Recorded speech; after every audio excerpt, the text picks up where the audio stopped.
AP दे रखा है 9, 17, 25 और सम दे रखा है कितना 6, 3, 6। क्या बोला गया? How many terms. जहाँ पे टर्म्स हो गया मतलब n फाइंड करनी है। क्या करनी है? क्वेश्चन में क्या दे रखा है? a की वैल्यू गिवन है 9, d निकालोगे a2 माइनस a2 कितना है 17 माइनस 9 तो कितना हो गया 8। Sn को कितना दे रखा है 6, 3, 6। क्या निकालना है? n की वैल्यू निकालनी है। कितना आसान है। Sn equal to n upon में 2 ब्रैकेट 2 प्लस 2a प्लस में n माइनस 1 इंटू में n की जगह कुछ पुट करना, ठीक है। Sn का Sn n अपॉन में 2, 2 का 2, a की वैल्यू कितनी है 9 प्लस n की वैल्यू नहीं है, नहीं n की वैल्यू नहीं है, d की वैल्यू 8। इसमें हमने दो चीज की वैल्यू पुट करी है खाली, a और d की वैल्यू पुट करी है। क्या? और Sn की वैल्यू क्वेश्चन में दे रखी है। Sn की वैल्यू कितनी है 6, 3, 6, 6, 3। आपको क्या दे रहा, क्या निकालना है? n निकालना है। क्या? जहां पे टर्म्स बोल दे मतलब n निकालना है। मल्टीप्लाई कर दो 6, 3, 6 को मल्टीप्लाई कर दो 2, क्योंकि ये डिवाइड में था, इधर आके क्या हो गया मल्टीप्लाई में 2a सॉरी देखो इक्वल टू में n, इधर क्या हो जाएगा 9 2 जा 18 प्लस ये देखो क्या हो जाएगा 8n माइनस 8 1 जा 8। इधर देखो ये कितना हो जाएगा 636 को मल्टीप्लाई करेंगे 2 से तो कितना हो जाएगा 1272 n का n 18 में से 8 गया 10 प्लस 8n, ठीक है। इधर देखो 1272 कितना दे रखा 1272 इंटू में n और इसमें से कुछ कॉमन निकाल लो पहले, 2 कॉमन ले लो 5 प्लस 4n 2 मल्टीप्लाई का इधर आगे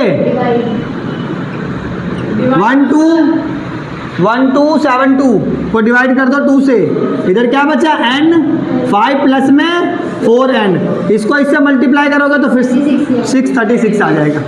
कितना आ जाएगा?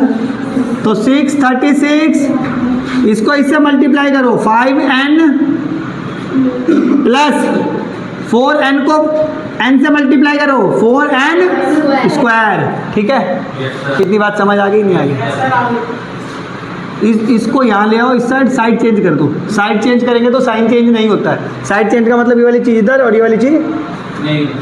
4n स्क्वायर प्लस में 5n इक्वल टू में 3 और 6 3 6 3 ये प्लस का इधर आके माइनस, प्लस का इधर आके माइनस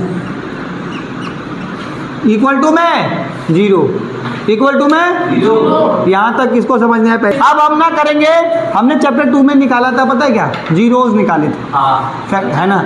मिडिल टर्म स्प्लिटिंग करेंगे। देखो इधर ध्यान दे, इसको इससे मल्टीप्लाई कर दो -636 को 4 से मल्टीप्लाई कर दो।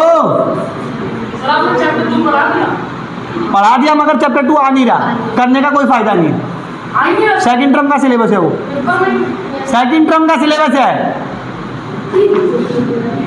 6 4 जा 24 कैरी 2 4 3 जा 12 हाँ 14 और 6 4 जा 24 और 125 हाँ कितना आ गया 2544। दो और बीच में क्या है 5n। दो नंबर सोचो जिसको मल्टीप्लाई करे तो ये आना चाहिए और प्लस और माइनस करे तो ये आना चाहिए। सोच सकते हो? फैक्टर निकालने इसके सोच सकते हो? इतना तो दिमाग नहीं है हमारे पास, प्राइम फैक्टर कर देते हैं। 2 5 4 4 पहले 2 से करो तो कितना हो जाएगा 1 2 7 2, फिर 2 से 6 3 6, फिर 2 से 3 1 8, फिर 2 से हैं 159, फिर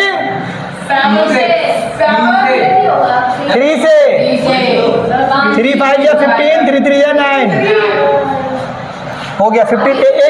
एक फैक्टर तो आ गया 53, दूसरा आ जाएगा 2 3 जा 6 2 जा 12 2 जा 24 2 जा 48। वाह 24 2 जा 68। वाह बेटा एक बार जोरदार तालियां।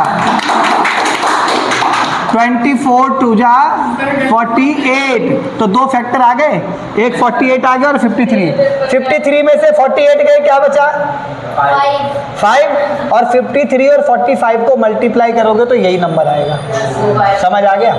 तो इधर देखो n स्क्वायर प्लस, देखो एक फैक्टर क्या था 53, n में से 48n माइनस करेंगे तो 5n बचेगा, -636 इक्वल टू में इन दोनों में से कॉमन, इन दोनों में से कॉमन, इन दोनों में से 4, इन दोनों में से क्या कॉमन आएगा n, इधर बचेगा 4n प्लस में 53, इधर पता है कॉमन क्या आएगा 12 माइनस का 12 बचेगा 4n प्लस 53 इक्वल टू में, ये याद करना कि अंदर वाले दोनों जो टर्म्स हो ना इक्वल होने चाहिए।